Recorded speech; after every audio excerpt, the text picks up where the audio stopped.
네, 코하 2월 10일 화요일 코인 마켓워치 이준호 인사드립니다. 여전히 공포 심리가 만연한 암호화폐 시장, 비트코인을 비롯한 주요 코인이 강한 매도 압력 속 조정 국면을 이어가고 있습니다. 최근 국내외 안팎으로 암호화폐 관련 규제 명확성이 부각되고 있는 상황이라 저희 시간으로 잠시 후 새벽이죠. 미 연준 스티븐 마이런 이사 그리고 크리스토퍼 월러 이사의 연설에서 어떤 이야기가 나올지, 암호화폐 시장에는 어떤 영향을 주게 될지 귀추가 주목됩니다. 오늘도 투자 인사이트에 도움을 줄 암호화폐 시장의 뜨거운 이슈와 정확한 데이터를 들고 두 기자가 자리했습니다. 디지털 에셋 박상혁 기자, 뉴스웨이 한종욱 기자, 어서 오십시오. 네, 반갑습니다.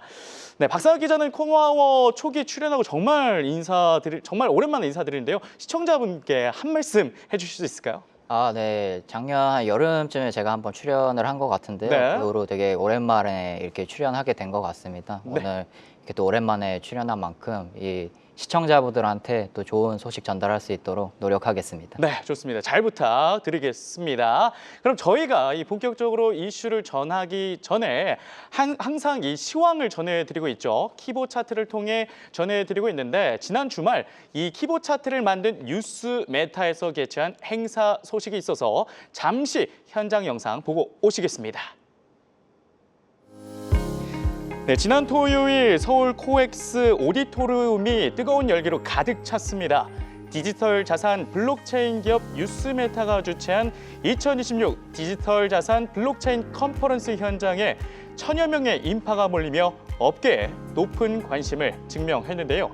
이날 강연에서 최진영 코리아 헤럴드 대표는 언론의 시각에서 본 블록체인의 가치와 미래 비전을 제시했고, 유튜브 알고란 TV의 고란 대표는 데이터에 기반한 실전 투자 전략과 차트를 읽는 자신만의 노하우를 공개, 참석자들의 큰 호응을 받으며 성황리에 행사를 마쳤습니다. 네, 앞서 보신 이 뉴스메타의 AI 기반 데이터 분석 차트죠.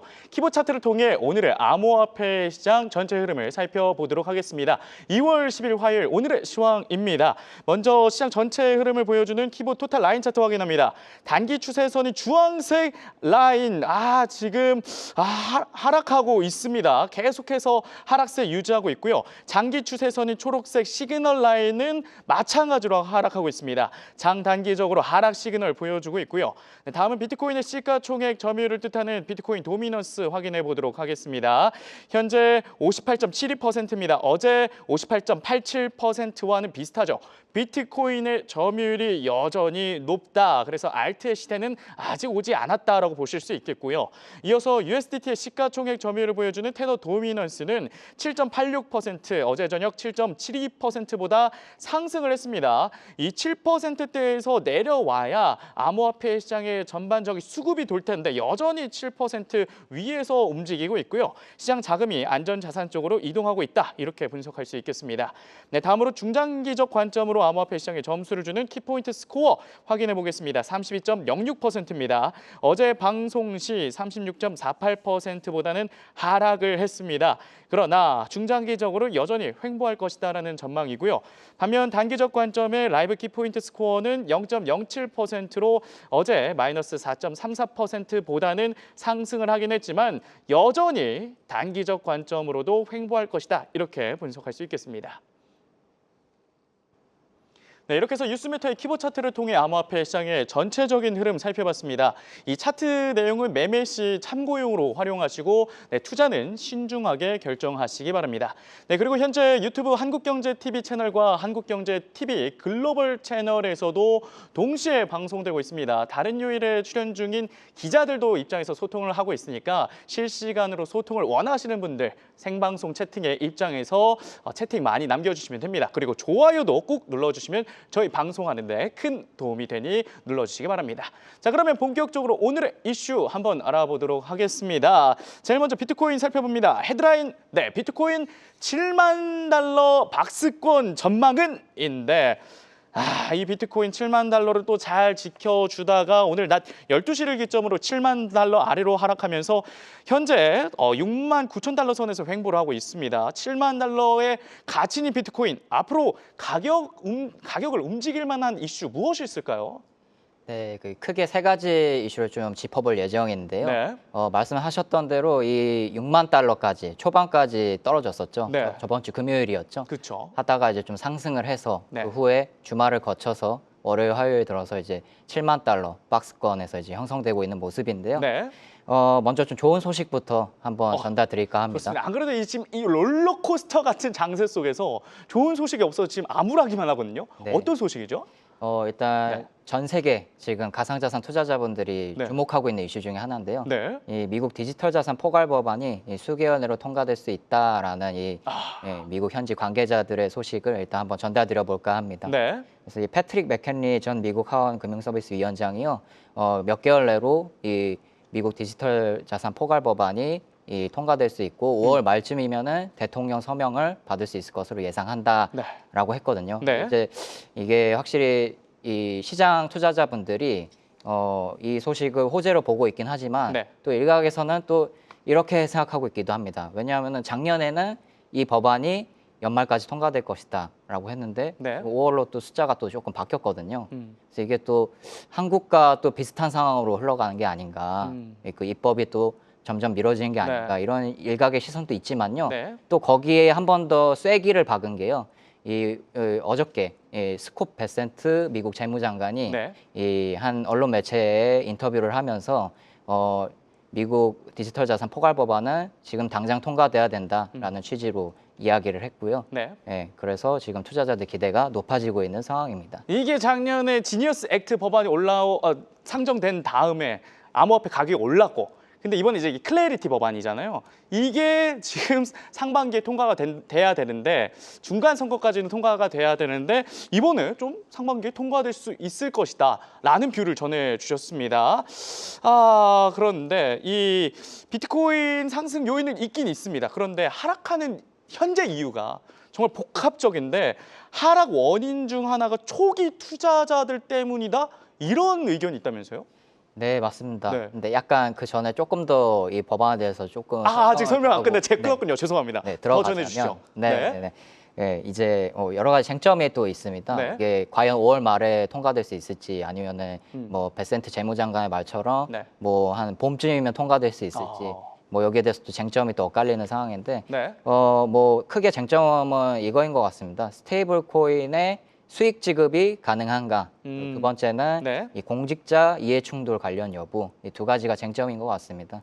이 두 가지에서 지금 민주당하고 공화당 의원들이 격렬하게 논쟁을 하고 있기 때문에 법안이 예상보다 조금씩 딜레이가 되고 있는 거고요. 네.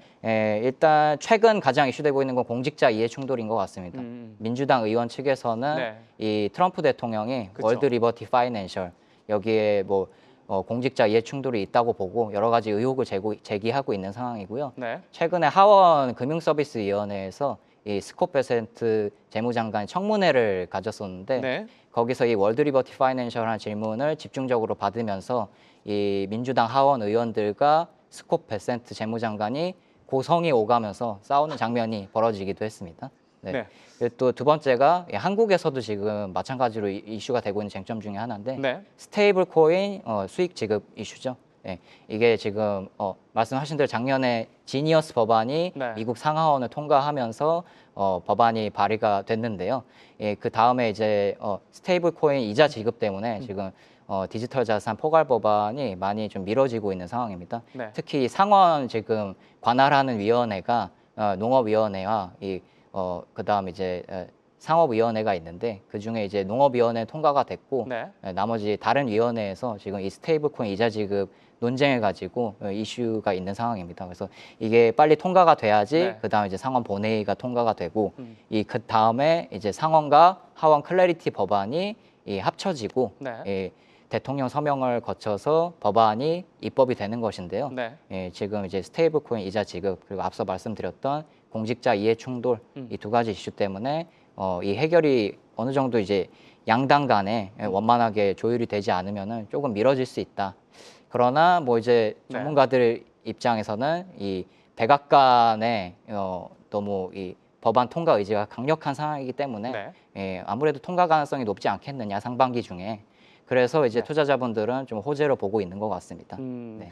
어쨌든 이 두 가지 쟁점이 핵심인데 두 가지 쟁점이 정말 이해관계가 촘촘히 얽혀 있기 때문에 어려울 것이다라는 입장과 하지만 상반기에 통과가 될 수 있다라는 입장으로 나뉘는 것 같습니다. 그런데 상반기에 통과만 된다면 지금 이 암흑기 같은 암호화폐 시장에 새로운 활기를 좀 더 불어 넣을 수 있을 것 같다는 생각도 들어요. 그런데 아까도 말씀드렸지만 이 비트코인 하락세는 계속해서 여전히 이어지고 있습니다. 그런데 이 하락 원인 중 하나가 초기 투자자들 때문이다. 이건 또 무슨 이야기죠? 네, 그래서 이 앞서 말씀드린 네. 대로 이 디지털 자산 포괄 법안은 통과될 것 같다는 전망이 우세한데 그쵸. 왜 계속 떨어지고 있는 걸까? 그러니까요. 네, 이게 궁금하신 거잖아요. 네. 그래서 이제 전문가분들이 여러 가지 의견을 주시고 계신데요. 네. 그중에 이제 최근에 의견을 주신 전문가분이 매트 호건 비트와이즈 최고 투자 책임자. 네. 이분이 이제 말씀하신 대로 지금 하락하고 있는 거는 어떤 손바뀜이 일어나고 있는 중이기 때문이다. 손바뀜이요. 손바뀜이라고 하는 것은 네. 이제 우리 뭐 2010년부터 이렇게 비트코인 투자하신 이런 오래되신 분들이 있는데 네. 이런 분들이 이제 팔 때가 됐다. 네, 매도할 때가 됐다. 네. 그러면서 이제 아무래도 이 디지털 자산 시장 자체가 규모가 커지다 보니까 네. 기관들이 최근에 이제 비트코인을 매수하는 흐름이 나타나고 있고 ETF도 있으니까요. 맞습니다. 네. 네. 그런 이제 흐름들이 나타나다 보니까 이 기관들이 오래된 그 비트코인 투자자들의 매도 물량을 받아내는 과정에서 네. 지금 이 가격 하락이 일어나고 있는 것이다. 이렇게 또 보는 시선이 있습니다. 네. 네. 그런데 이게 이 비트코인 가격을 지탱해 줬던 거는 장기 보유자 때문인데 이게 또 아이러니하게도 기관이 받아주고 있고 근데 장기 투자자 좀 나가고 있고 이게 손바뀜이 빨리 좀 이루어져가지고 다시 기반을 만들어 가야 암호화폐 시장의 상승세가 또 이루어지지 않을까라는 생각도 듭니다. 그런데 저희도 또 매일 스트래티지라는 기업이 기관이잖아요. 또 비트코인을 매입했다. 그리고 비트마인이 또 이더리움을 매입했다. 이런 이슈 전하고 있는데 그럼에도 상승 추세로 전환하고 있다는 기분은 안 들거든요. 그 이유 뭐라고 보십니까? 네, 거기에 대해서 또 이제 다른 전문가분이 또 의견을 마침 주신 게 있는데 네. 저희 국내에서 되게 유명한 전문가분 중에 한 분인 네. 주기현 크립토 대표가 최근에 또 이야기를 했습니다. 네. 과거 상승 사이클하고 일단 비교를 해본 건데요. 과거 상승 사이클에서는 100억 달러 정도가 시장에 유입이 되면은 이 시가총액이 260억 달러 정도가 늘었다. 네. 근데 지금은 3,080억 달러가 유입됐는데도 오히려 시가총액이 980억 달러 줄어들었다. 이런 얘기를 한 겁니다. 네. 그래서 이 원인을 좀 생각해 보면요, 네. 이건 것 같습니다. 옛날에는 이 중앙화 디지털 자산 중앙화 거래소 그리고 탈중앙화 거래소 네. 이 정도만 있었기 때문에 이 유동성이 파편화되지 않았습니다. 그렇죠. 그래서 이 프론트 상에서 장부 상에서 흡수되는 물량이 그대로 다 시가총액에 반영이 됐었고요. 네. 그래서 조금만 유입이 됐는데도 이 시가총액이 크게 늘어난 겁니다. 근데 지금은 OTC 시장도 장외거래 시장도 굉장히 활발하고요. 그리고 또 이제 ETF 말씀해 주신 ETF 시장 이런 것들이 다 오프체인에서 지금 일어나고 있는 그런 활동이거든요. 네. 그런 게 또 장부에 그대로 반영이 되지 않기 때문에 투입이 시장에 그만큼 투입이 되더라도 시가총액에 그만큼 반영이 되지 않는 것이다라는 주장이 첫 번째로 있고 네. 두 번째는 이 매입세도 어느 정도 있지만 그 매도세가 매입세를 훨씬 상회하기 때문에 네. 지금 이런 유출 현상이 일어나고 있는 거다. 이런 견해들이 있습니다. 네. 그래서 지금 이런 뭐 규제적으로 글로벌 규제적으로 호재가 있지만 이런 마켓이나 어떤 기술적인 관점에서 좀 하락세가 이어지고 있기 때문에 아무래도 계속 하락세가 이어지고 있는 게 아닌가 이런 견해가 있습니다. 네, 주기용 대표님도 이 기관 그리고 스트래티지 뭐 이런 기관들이 매입을 하고 있지만 매도세도 너무 세기 때문에 이게 비트코인 가격에는 악영향을 주고 있다. 또 이렇게 또 분석을 해 주셨군요. 자, 그러면 비트코인 이슈 살펴보고 있는데 온체인 데이터 한번 확인해 보도록 하겠습니다. 한 기자님. 스트래티지가 그래도 일말의 희망인데 여전히 사고 있습니까? 네, 일단은 뭐 아까 박상혁 기자님 말씀하신 것처럼 이 금액이 들어와도 네. 굉장히 많이 분산되고 있기 때문에 이게 조금 티가 안 날 수도 있는데 네. 사실 그럼에도 불구하고 이 자금 유입이라는 건 굉장히 중요한 신호잖아요. 그렇죠. 거기다가 이제 그 비트코인 보유 1위 기업인 스트래티지가 파느냐 이 이슈는 사실 더 시장의 그런 그 판매, 그러니까 그런 좀 매도세를 좀 더 빨리 촉진화시킬 수 있는데 네. 다행히도 최근에는 좀 다시 구매를 하면서 more 오렌지 또 비트 또 또 스트레치 올 오렌지? 네, more 오렌지를 또 하고 또 스트레치가 오렌지색이잖아요. 그래서 그쵸. 더 많은 비트코인을 지금 보유를 했는데요.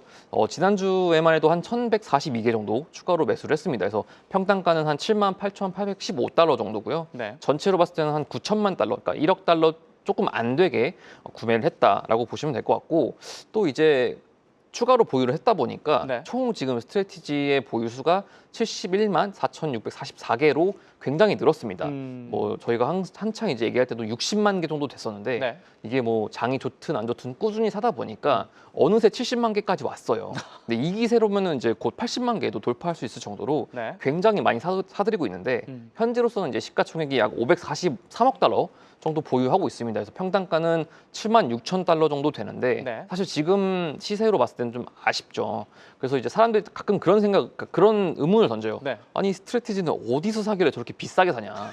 사실 6만 달러까지 떨어졌을 때 긁어서 사면 되지 않냐? 그쵸. 네, 이렇게 얘기를 계속 하는데 그리고 작년 10월, 11월, 12월에만 안 샀어도 그러니까요. 이렇게 평단이 높아지지 않았을 그러니까요. 텐데. 그래서 왜 이렇게 네. 비싸게 사냐 했을 때는 OTC에서 거래가 되기 때문에 또 그건 또 이제 별개의 그 오프체인 상에서 일어나는 거고 아. 그 P2P 거래가 조금 더 크기 때문에 네. 그런 점에서는 또 이제 가격이 실시간으로 반영이 되지 않는다 이렇게 좀 이해하시면 될 것 같고 네. 그럼에도 계속 스트래티지가 사고 있기 때문에 뭐 이제 주경 대표가 말했듯이 금액은 이제 시가총액이 늘지 않지만 사실 뭐 그러면 금액이 더 유입되는 금액이 줄어들면은 이게 시가총액이 더 분산될 수도 있잖아요. 아, 그렇죠. 어쨌든 계속해서 들어오고 있다는 것 자체가 좀 긍정적인 상황으로 보입니다. 이게 분산됐기 때문에 시가총액을 계산할 때는 좀 예전보다는 작아진 기분은 들지만 사실 이거 분산된 거를 모아서 살펴봤을 때는 유동성이 그래도 있을 수 있다. 있을 수 있다. 그래서 막 비트코인 막 시즌 종료다 이렇게까지는 얘기할 필요가 없다라고도 해석을 할 수 있겠는데 그런데 최근 스트래티지는 그래도 꾸준히 사지만 투자 상품의 유출세, ETF 이 유출세는 무서울 정도 좀 심하긴 했습니다. 현재 어떻습니까? 일단은 지난주 글로벌 디지털 자산 투자 상품은 코인쉐어스가 집계하기로는 약 1억 8,700만 달러 정도 유출이 됐습니다. 네. 다만 최근에 비해서는 굉장히 감소세라고 볼 정도로 그러니까 6만 달러까지 떨어졌지만 네. 선방을 했다. 그리고 이제 ETF 자체가 기존에 있던 그런 뭐 이제 미국 ETF랑은 조금 결이 다른 게 굉장히 그런 환매가 빠릅니다. 그러니까 환매. 손바뀜이 굉장히 빠르고 네. 이 ETF를 보유하고 있는 투자자들의 성향 자체가 굉장히 공격적이기 때문에 이런 것을 좀 감안해 봤을 때는 네. 하락세에도 불구하고 조금 ETF가 잘 버텨줬다. 그렇게 좀 보입니다. 네. 아무래도 비트코인이 위험 자산이다 보니까 비트코인 ETF를 하는 사람들도 위험 성향인데 막 떨어지면 팔 텐데 네. 그래서 잘 버텨주고 있다. 빨리빨리 아. 팔고 빨리빨리 또 사고 이런 장점이 있는 거죠. 그렇죠. 자, 어쨌든 이렇게 ETF 상황까지 살펴봤는데 근데 이 비트코인 급락 원인이 옵션 시장 때문이다. 라고 이야기한 전문가도 있다면서요? 네, 사실 이게 장이 좋으면 다 나 덕분이고 장이 안 좋으면은 뭐 당신 때문이야 뭐 니 탓 내 탓 하잖아요. 그렇죠. 사실 굉장히 많은 원인들이 있다고 보는데 네. 그 와중에서 또 주목된 게 또 이제 옵션 마켓 메이커라는 이 역할군에 대한 좀 책임론 아닌 책임론입니다. 네. 그래서 최근에 이제 그 마르쿠스 틸렌 텐엑스 리서치 CEO가 비트코인 급락 당시에 이 옵션 시장에서 마켓 메이커들이 대규모 숏감마 상태였다. 이렇게 좀 보고 있는데 네. 통상 저희가 이제 마켓 메이커라고 하면은 그 물량을 받아주고 또 살 때 또 파는 역할들이잖아요. 그런데 이제 그 투자자들 반대편에서 보통 이제 그 거래를 받아주는데 네.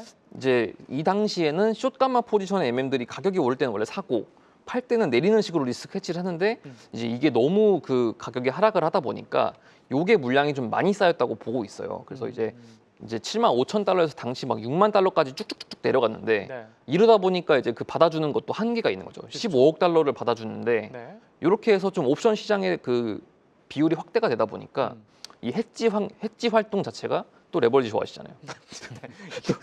해지 활동이 현물까지 그러니까 웹더독 현상을 좀 일으킨 게 없지 않다. 네. 이런 분석이 나오면서 지금 또 이제 그런 또 분석이 계속 나오고 있습니다. 그래서 이 숏감마라는 것 자체가 조금 어려운데 네. 기초자산 변동에 따른 옵션 가격 변동을 최소화하는 전략입니다. 그래서 이제 매수나 매도를 계속하면서 조절하는 포지션인데 네. 이 옵션 시장이 어쨌든 간에 조금 더 하나의 그런 트리거가 되지 않을까 이런 또 조심스러운 분석이 나오고 있는 것 같습니다. 네. 그래서 옵션 시장 관련된 지표까지 살펴봤고 또 다른 보고서의 지표에서는 이 비트코인 하락 진짜 지금 이유가 명확하지 않으니까 여러 가지 지금 하락 원인을 대고 있는데 파생 상품의 청산이 원인이다.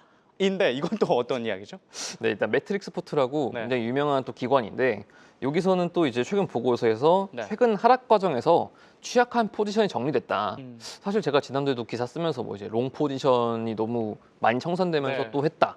뭐 이런 것도 떨어졌다, 있고. 더 떨어졌다. 근데 또 네. 여기 매트릭스 포트는 또 이제 최근에 얘기하기로는 현물 시장의 수동적 매도 요게 또 있었고 파생 상품 시장의 강세 청산이 연쇄적으로 발생한 결과라고 보는데 네. 또 이게 또 이번 반등 자체는 어쨌든 또 다행히 제가 7만 달러, 뭐 5만 달러까지는 안 받잖아요. 그렇죠. 7만 달러로 올라갔는데 반등에선 또 숏포지션 청산되면서 만약에 또 이제 뭐 기관이나 기관 거래에 국한할 경우 좀 이제 상승의 흐름은 좀 지속되지 않을 것이다. 이렇게 좀 보고 있더라고요. 그래서 네. 중기적으로도 지금 조금 부정적으로 좀 관점을 내놨고 이게 지금 보수적인 시각이 있는 것 자체가 이 계속 재조정이 있다고 보고 있는 것 같아요. 네. 매트릭스 포트 자체가.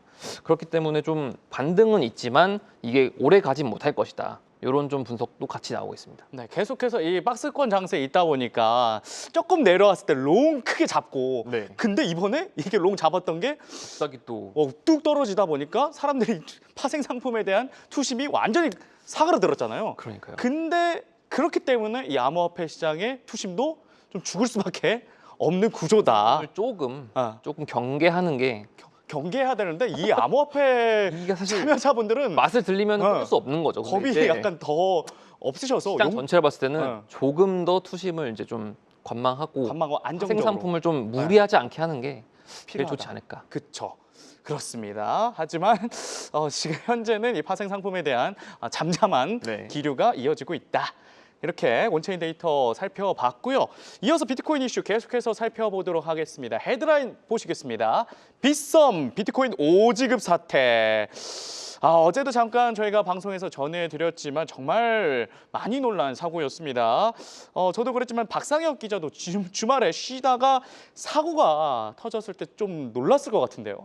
예, 아마 업계 분들이 전부 놀라셨을 것 네. 같습니다. 저희도 그래서 주말에 계속 이제 업무를 했고요. 그렇죠.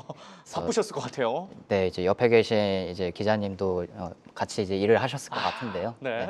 그렇게 사료가 되는데 그만큼 어. 다 이제 심각하게 보고 있는 사안이고. 그렇죠. 네, 그래서 이제 뭐 쟁점이 되고 있는 거는 최근 뭐 월요일 정도까지만 해도 뭐 장부 거래가 뭐 문제다 이런 식으로 좀 논점이 흘러가고 있는 것 같은데 네. 뭐 제가 개인적으로 봤을 때는 장부 거래에 초점을 맞추기보다는 네. 그 내부 데이터베이스에서 비트코인 개수를 맞추는 과정에서 1대1로 실제로 매칭하는 검증 과정이 필요한데 필요하다. 네, 근데 그쵸. 그 검증 과정이 없었기 때문에 네. 벌어진 사고거든요. 그래서 이제 장부 거래로 이제 전체적으로 이제 이슈를 짚는 것보다는 그런 내부 DB 검증 시스템을 좀 철저히 체크하는 어떤 그런 이제 제도들이 새롭게 좀 마련돼야 된다. 네. 예, 이렇게 보는 입장입니다. 네. 근데 이 이슈는 작년에 10월에 저희 디지털 자산이 전부 다 급락을 했죠. 네. 방금 이제 10월 10일. 네, 네. 방금 이제 레버리지 신나게 말씀하셨는데 네, 이제 레버리지 시장에서 좀 문제가 많이 돼가지고 네. 작년 10월에 좀 크게 가상자산이 급락했다가 다시 좀 어느 정도 복구가 된 그런 사건이 있었죠. 그렇죠. 근데 그 사건 이후로 많은 분들이 또 청산을 당하시고 또 큰 손들도 많이 또 위축이 되면서 네. 실제로 거래량이 많이 급감을 했습니다. 그래서 국내 거래소도 그건 마찬가지여서 10월 사태 대비 이미 업비트 빗썸이 거래 대금이 80% 아. 급락한 상황이었는데 네. 그 와중에 또 이런 사태가 터져서 굉장히 안타깝게 된 상황이고요. 네. 이제 당국에서는 이 예의주시할 수밖에 없겠지요. 그래서 이제 금융위 금감원 닥사 이제 공동 합의체를 꾸려서 긴급 대응반을 편성을 했고요. 네. 이제 뭐 빗썸뿐만 아니라 다른 주요 국내 거래소들도 다 전수조사를 하게 될 것 같습니다. 그 또 내일 또 투자자분들이 굉장히 눈여겨 보셔야 될 것 같은데요. 네.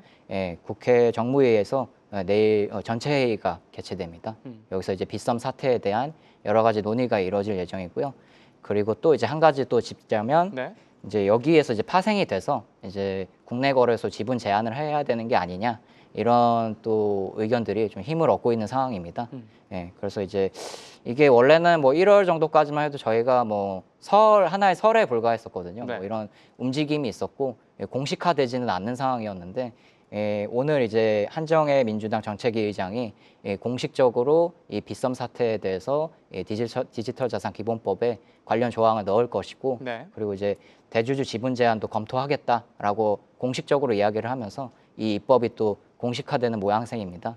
근데 이게 또 빗썸 사태에서 나아가서 이 대주주 지분 제한에 대해서 말씀을 드리자면은 지금 국내 5대 거래소가 전부 다 20%를 훨씬 상회하거든요. 네. 물론 이제 두나무 같은 경우는 송치영 회장이 25% 상대적으로 작지만 뭐 빗썸 같은 경우에는 지분이 대주주가 70%가 넘고요. 그리고 코인원 같은 경우에는 차명은 의장이 50%가 넘고 이제 코빅 같은 경우에도 NXC가 대주주 지분이 60%가 넘고 이 고팍스도 대주주가 바이낸스인데 60%가 넘습니다. 예, 그래서 전부 다 지금 크게 해당이 되는 상황이기 때문에 5대 거래소가 전부 다 촉각을 곤두세우고 있는 입장입니다. 그래서 투자자분들은 아무래도 상대적으로 좀 관심이 덜할 수도 있을 것 같은데 업계 관계자들 사이에서는 최대 이슈라서 한번 투자자분들도 같이 눈여겨보시면 좋을 것 같습니다. 네. 네.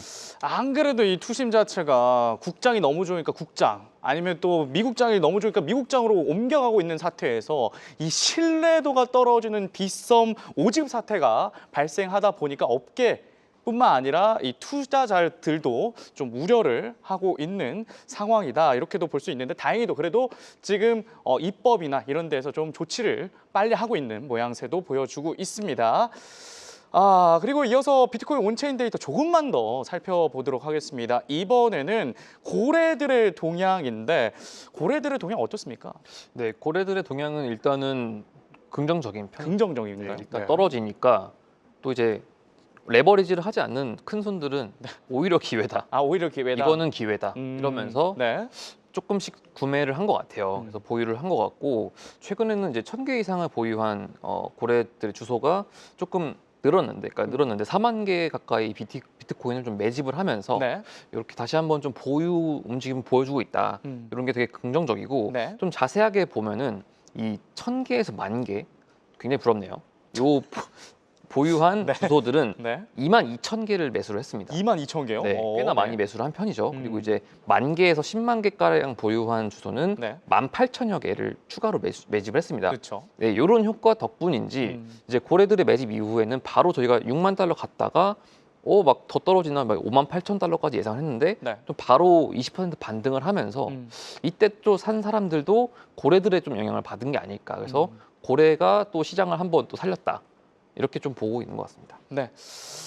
그래서 근데 이 시점에서 어쨌든 지금 내려왔다가 올라오면서 잘 버텨주고는 있잖아요. 7만 달러 아래 위를 왔다 갔다 하는데 이게 지금이 저점인가 아니면 더 내려갈 수 있는가 이게 가장 지금 시청자분들한테는 초미의 관심사인데 무엇이 더 가능성이 높은가 온체인 데이터에서 확인할 수 있을까요? 근데 좀 저점인 것 같긴 한 게 이 네. 바이낸스도 최근에 좀 매수를 했거든요. 바이낸스에서. 이 사프라는 그 자기네 그 금고가 있어요. 네. 금고에서 거의 4,200개, 그러니까 스트래티지보다 더 많이 산 거죠. 네. 4배 가량인 3억 달러를 샀는데 또 이제 저점 신호에 대해서 굉장히 말들이 또 많아요. 그쵸. 이 지금이 저점이니 아니니 했는데 어쨌든 저희가 저점을 지금 뭐 보기엔 좀 어렵고 당장 7만 달러까지 올라왔으니까 그렇죠. 그러면은 이제 여기서 다시 한번 6만 달러를 갈 것인지 6만 달러를 간다면 더 밑으로 갈 것인지 이걸 좀 봐야 될 것 같은데 네. 지금 이걸 갖고 굉장히 많은 트레이더들이 지금 뭐 왈가왈부를 하고 있습니다. 그래서 제가 가져온 거는 이 필브필브라는 트레이더인데 네. 지금 이제 비트코인 가격 흐름은 지금 모습 그대로 받아들여야 된다. 이렇게 좀 언급을 했어요. 네. 이게 어떤 얘기냐면은 2020년에 그 약세장이랑 이제 비교한 차트를 공유를 했었는데 이제 그 당시에 이제 이 50주 지수 이동평균선 언급을 하면서 네. 이때 당시가 한 95,000달러 정도 됐었는데 현재 반등이 이제 구조적인 회복은 아니다. 그러니까 이제 시장 전체가 막 으쌰으쌰해서 산 건 아니고 네. 일부 뭐 저점, 뭐 일부 고래들. 뭐 추가적으로 매수한 네. 이런 좀 효과가 있어서 좀 반등한 게 아닐까. 이렇게 테크니컬 그러니까 분석가인 또 토니 세베리노 역시 네. 여러 지표를 근거로 이제 추가 저점 가능성이 높다. 이렇게 얘기를 했는데 네. 또 이제 200주 이평선을 봤을 때는 현재로서는 58,000에서 68,000달러까지 굉장히 넓은 바운더리를 봤어요. 그러니까 되게 좀 트레이더로서는 되게 약간 어떻게 보면 좀 확신이 좀 없을 수도 있다. 그쵸. 좀 비겁하다.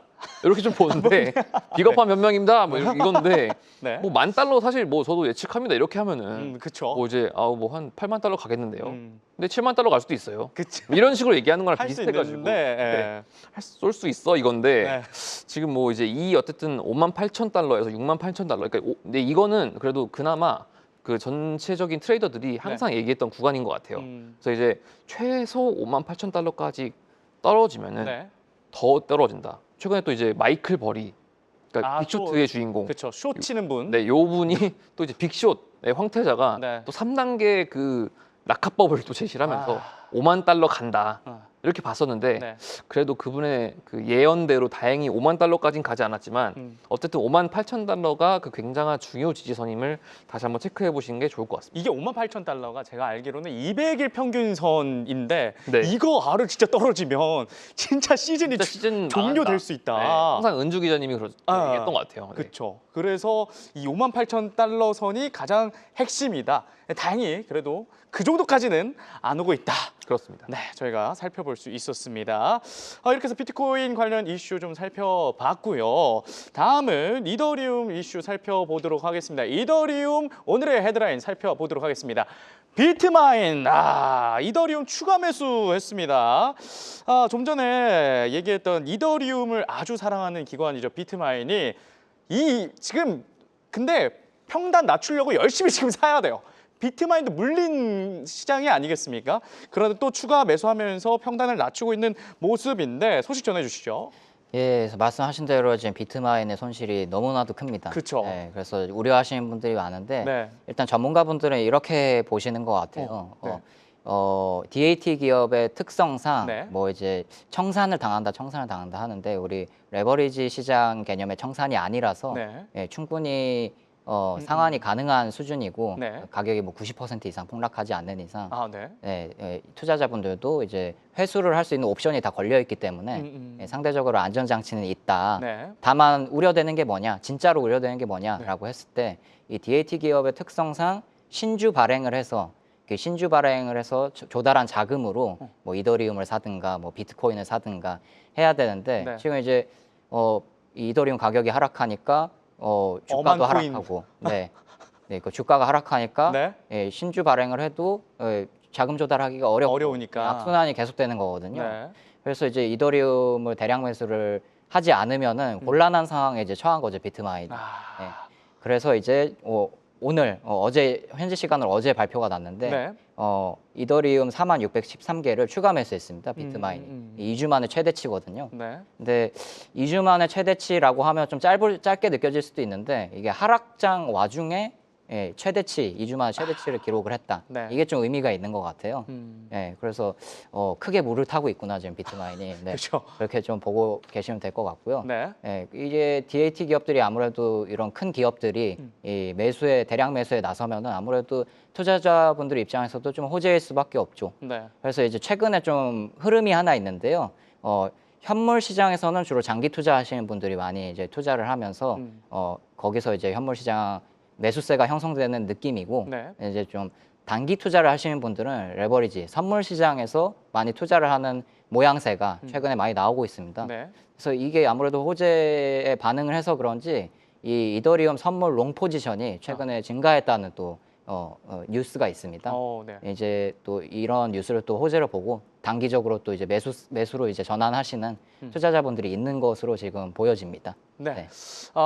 이렇게 비트마인이 좀 사고 있고 다행히도 원래 이 포지션에 변화가 없었는데 롱 포지션이 좀 늘면서 비트마인 아니죠. 이더리움이 더 가격이 늘어날 것이다라는 기대감이 커졌다. 이렇게도 볼 수 있겠습니다. 그리고 지난주에 저희가 이더리움 이슈에서 르세라핌 노래를 인용해서 비탈릭 부테린 창립자죠. 이래라 라는 노래도 불렀는데 비탈릭 부테린이 레이어 2 개발자들한테 일 좀 해라 라고 했는데 진짜 이 레이어 2 개발자들이 반응을 했다면서요. 네, 맞습니다. 네. 그래서 이제 뭐 사실 제가 봤을 때 이제 비탈릭의 발언 때문에 네. 이렇게 뉴스가 확 나온 것 같지는 않고요. 그렇죠. 네, 그 전부터 준비했던 것 같긴 한데 네. 공교롭게도 또 말씀하셨던 이게 대로 딱 네. 맞은 거네요. 네, 아기가 딱 맞았습니다. 네. 그래서 레이어2 대형 프로젝트가 하나 최근에 출시가 됐습니다. 네. 그래서 메가이더라는 프로젝트인데요. 뭐 이제 설명만 들어보면 옛날 프로젝트하고 크게 다를 건 없어 보이는데 네. 예, 몇 가지 좀 차별점이 있는 것 같습니다. 일단 가장 크게 표방하고 있는 거는 초당 10만 건의 트랜잭션 처리 건수를 내세우면서 네. 예, 우리는 빠르다라는 걸 장점으로 내세우고 있는데 이것만 보면은 사실 이전에 우리가 빠르다라고 했던 프로젝트들은 너무나도 많기 때문에 그렇죠. 차별점이 없다고 볼 수 있는데 또 이더리움 네트워크하고 기존 생태계하고 호환이 굉장히 잘 되는 게 메가이더의 특징인 것 같고요. 네. 그것도 투자 사이드에서 보면은 투자자분들은 항상 이 프로젝트에 누가 투자했냐 이걸 굉장히 많이 보시잖아요. 그렇죠. 근데 이제 이더리움 생태계의 구루들이 전부 다 투자한 프로젝트입니다. 비탈릭 부테린 이더리움 창립자도 네. 투자를 했고요. 조셈 루빈 이더리움 공동 창립자도 투자를 했고요. 그리고 또 이제 스리람 카난 아이겐 레이어 창립자 같은 이제 이더리움 생태계 거물들이 다 네. 투자를 하면서 굉장히 주목을 받았던 프로젝트입니다. 네. 2024년에 프리세일이 이루어졌는데요. 한 2년 만에 지금 출시가 된 거죠. 그래서 지금 시장 기대가 높은 상황이고 네. 뭐 말씀하신 것처럼 저번 주에 비탈릭이 레이어2 관련 발언을 하면서 레이어2가 지금 같아서는 안 된다. 그렇죠. 예, 이제 이더리움 메인넷 자체도 너무 빠르기 때문에 빠른 것만 해서는 안 되고 뭐 결제 레이어를 추가하든지 뭐 오라클을 추가하든지 여러 가지 뭐 기능이 이더리움 메인넷에 없는 기능들이 레이어2에 갖춰져야 된다 이렇게 얘기를 했는데 네. 그 이야기를 한 지 일주일도 지나지 않아서 이 메가이더가 나오면서 더 관심이 높은 상황입니다. 그래서 네. 제가 첫 번째 이더리움 코인 가격에서 좀 말씀드렸고 이 기술적인 측면에서 이런 메가이더 같은 프로젝트들이 나오면서 기술적으로도 좀 기대감이 높아지고 있다 이런 상황인 것 같습니다. 네, 메가에이더 레이어 2에서 좀 기대할 만한 기술이 나왔지만 역시 이 코인 시장의 투심을 회복하기 위해서는 비트의 가격이 먼저 올라야 되는데 비트가 못 가고 있으니까 동생인 이더도 못 가고 있어서 이런 호재 같은 소식에도 가격은 움직이지 않고 있습니다. 이더리움 온체인 데이터 살펴보도록 하겠습니다. 현재 흐름 어떻습니까? 네, 일단은 ETF 사용으로 봤을 때는 좀 좋지는 않습니다. 근데 지난해 10월에 대규모 청산 이후에 네. 급락했잖아요. 그때 이후로 이제 미국 상장 이더리움 ETF에서 약 33억 달러가 지금까지 계속 순유출돼 왔습니다. 네.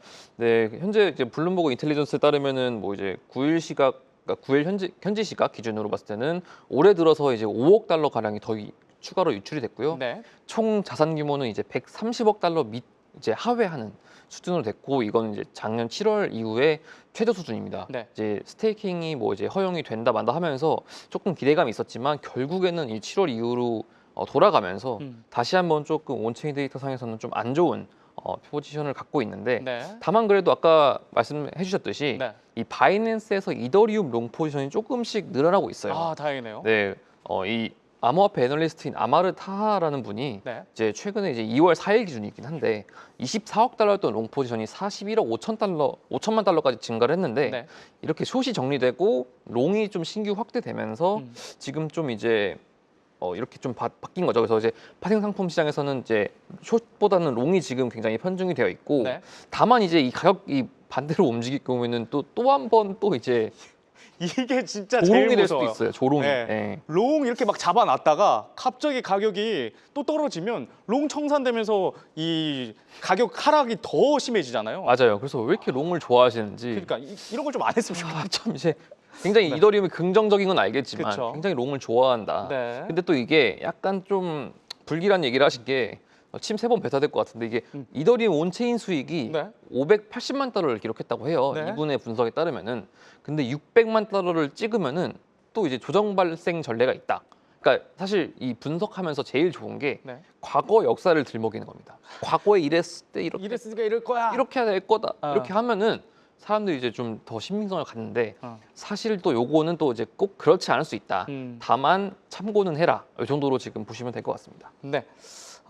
그런데 암호화폐 시장을 또 이제 과거랑 좀 비교를 해보면 2022년 사이클과 좀 많이 비교를 하지 않습니까? 현 사이클을. 근데 그렇기 때문에 아직 바닥이 아니다라는 시각도 있다면서요? 네, 그렇습니다. 이거는 이제 좋은 시그널은 아닌데요. 네. 비트브리라는 또 이제 애널리스트는 아직까지 이더리움이 바닥을 찍지 않았다.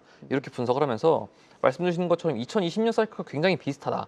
이렇게 했고 현재 가격이 이제 뭐 많이 지금 급락을 했는데 그 당시 2020년이랑 비슷하다는 거죠. 그래서 이제 뭐 수년간의 랠리가 시작되기 전에서 이제 이더리움이 $1,000에서 $1,200까지는 바닷가를 찍을 것이다. 좀 이렇게 불길한 얘기를 했는데 네. 좀 현실적으로 봤을 때 이제 좀 시나리오를 그려봐야 되잖아요.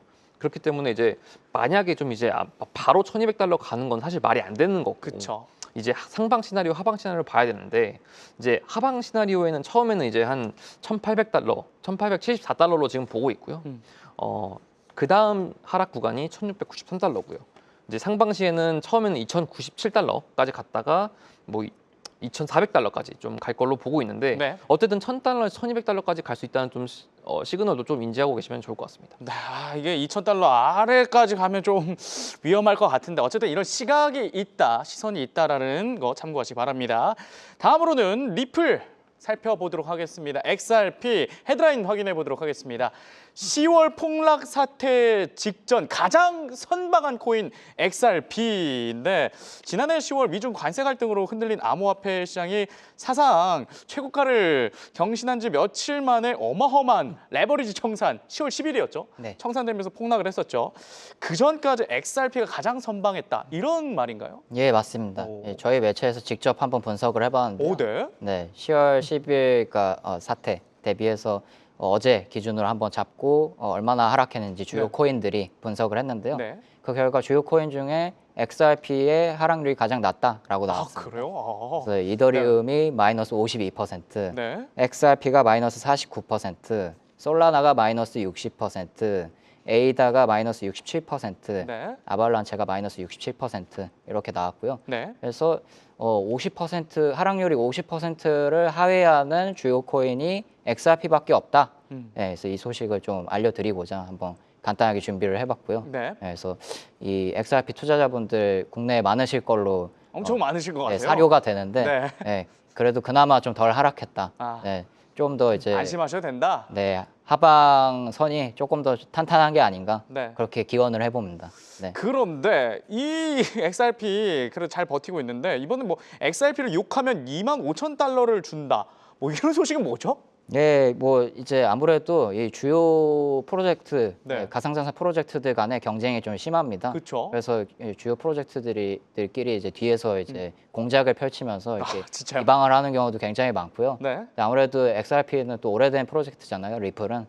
그러다 보니까 네. 또 좀 더 이런 뒤에서 이런 공작들이 좀 더 많은 것 같고요. 음. 그래서 실제로 이 펌피우스라는 디지털 자산 인플루언서가 네. $25,000를 줄 테니까 음. XRP하고 리플을 비방을 해라라는 제안을 받았다고 합니다. 실제로 이 인플루언서의 사연에 네. 공감하는 다른 인플루언서분들이 많았고요. 네. 네, 그래서 이런 비방하는 것이 아무래도 국내 일부 인플루언서분들한테도 제한이 갈 수 있는데 하시면은 골치 아파지니까 안 하시기를. 네. 네. 좋습니다. 참, 그러니까 예. 이게 근데 이런 인플루언서들이 좀 늘어나는 이유가 일단 XRP가 금융 인프라에도 참여할 수 있다 해가지고 어제 이더리움, XRP, 솔라나 이렇게 3파전이 될 수도 있다라는 견해도 있었거든요. 이것 때문에 각자 좀 코인들이 견제를 하는 게 아닌가. 그래서 서로 약간 비방을 하는 게 아닌가 이런 생각도 들기도 합니다. 네, XRP 이슈 살펴봤고 온체인 데이터 좀 살펴보도록 하겠습니다. XRP 거래 흐름 어떤가요?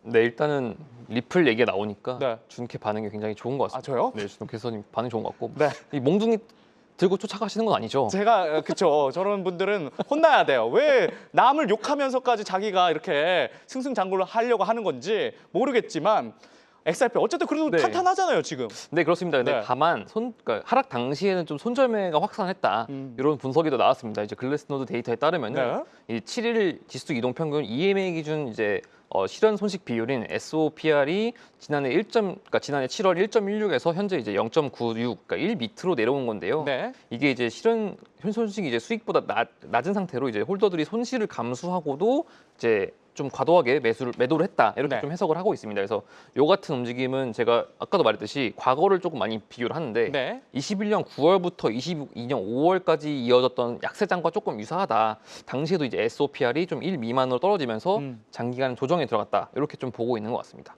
네, 이렇게 해서 XRP 온체인 데이터까지 살펴봤습니다. 전해드린 내용은 참고로 삼아주시고 투자는 신중하게 고려한 후에 결정하시기 바랍니다. 이어서 특이점이 포착된 코인을 소개해드리는 시간이죠. 코인레이더 지금 바로 시작합니다.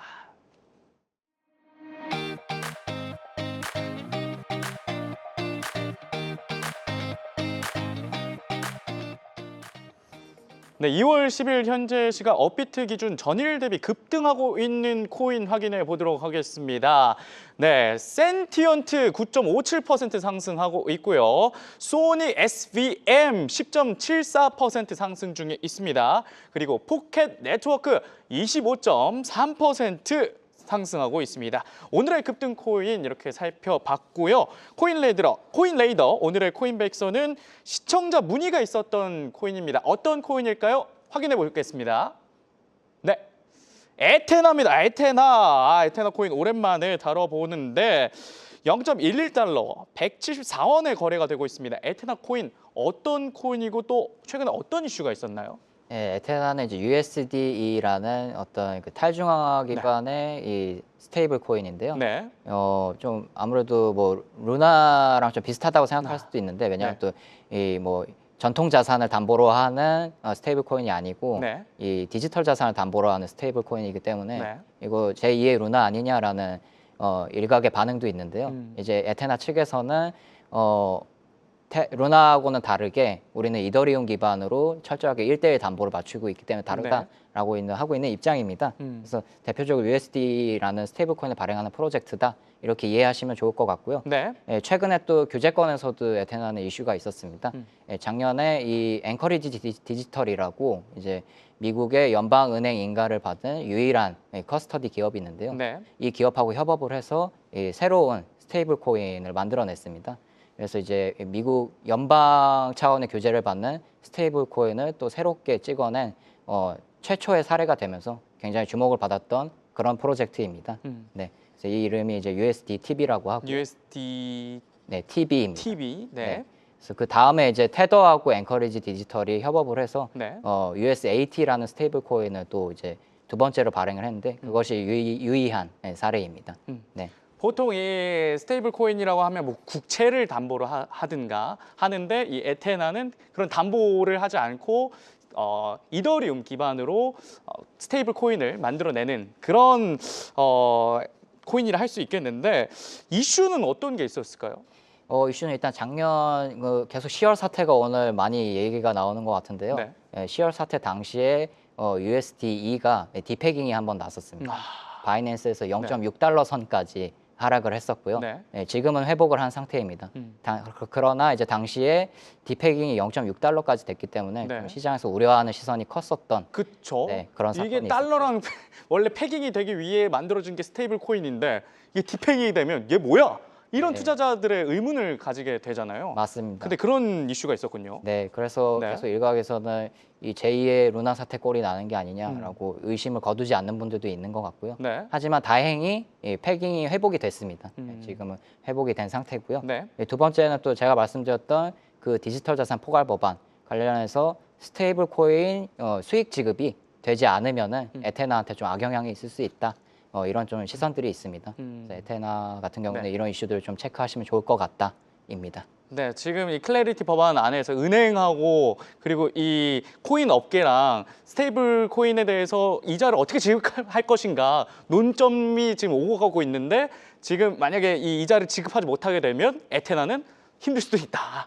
네, 그래서 전문가분들 중에서는 이 이자 지급이 금지될 경우에는 네. 에테나의 미국 시장 진출이 사실상 힘들어질 수 있다. 이렇게 말씀을 주시는 분들도 있습니다. 네, 이렇게 해서 에테나 관련 소식 살펴봤는데 한 기자, 에테나 관련된 또 다른 소식이 있다면서요? 네, 그렇습니다. 일단 에테나의 온체인 데이터를 보기에는 네. 사실 좀 1.5달러까지 갔다가 이게 3단봉 치고 내려갔거든요. 네, 그 지금 0.11달러예요. 3당 아래 이렇게 이렇게 갔다가 떨어졌다, 이렇게 갔다 떨어졌다, 이렇게 갔다. 네, 3파. 지금은 또 이제 3파로 해가지고 네, 거의 뭐 그 3파의 그 앞부분 꼬리에 있는데 네. 그렇기 때문에 딱히 이제 뭐 이게 오른다 내린다 이거는 사실 뭐 큰 의미가 없고 지금도 보면은 이제 뭐 85% 가까이 급락을 해가지고 이게 뭐 의미가 딱히는 없습니다. 그래서 네. 이제 보통은 이런 빅 프로젝트, 그러니까 좀 대형 프로젝트들이 처음에는 막 투자들을 누구한테 받았네, 어떤 기술이 들어가 있네, 우리는 다르다 이렇게 하면서 엄청나게 금액을 모읍니다. 펌핑을 하죠. 그리고 이제 네. 처음에는 막 미친 듯이 가고